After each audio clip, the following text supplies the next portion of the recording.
आम्ही सगळे Maruti dealers Maruti सुझुकीचा conference या निमित्त बाकू अझरबैजानला इथे आलो होतो आणि 6 तारखेला आमची परतीचा प्रवास होता. 6 तारखेला संध्याकाळी 7:30 ची फ्लाईट होती. ती 9:30-10ला निघाली आणि एक्सपेक्टेडली 3:30-4 वाजता सकाळी मुंबईला पोहोचणार होती.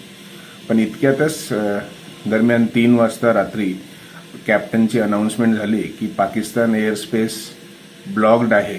याच्यामुळे त्यांनी त्या फ्लाईटला वापस बाकूला आम्हाला परतवलं आणि 4 तास समोर जाऊन 4 तास परत त्याच फ्लाईटमध्ये वापस येऊन आम्ही परत बाकू ते बाकू पोहोचलो आणि तिथे कोणाचाच काही सपोर्ट नाही.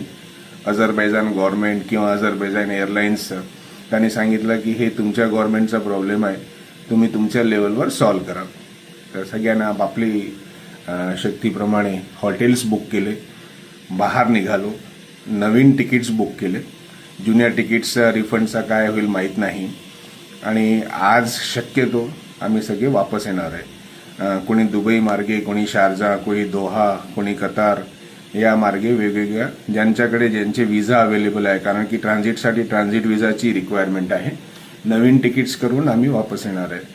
आमचा स्वतःचा, माझा आणि माझ्या मिसेसचा वाया शारजा रिटर्न आहे. संध्याकाळी 7 वाजता आमची वापसीची फ्लाईट आहे आणि उद्या सकाळी 4 वाजता शक्यतो नागपूरला पोहोचतो.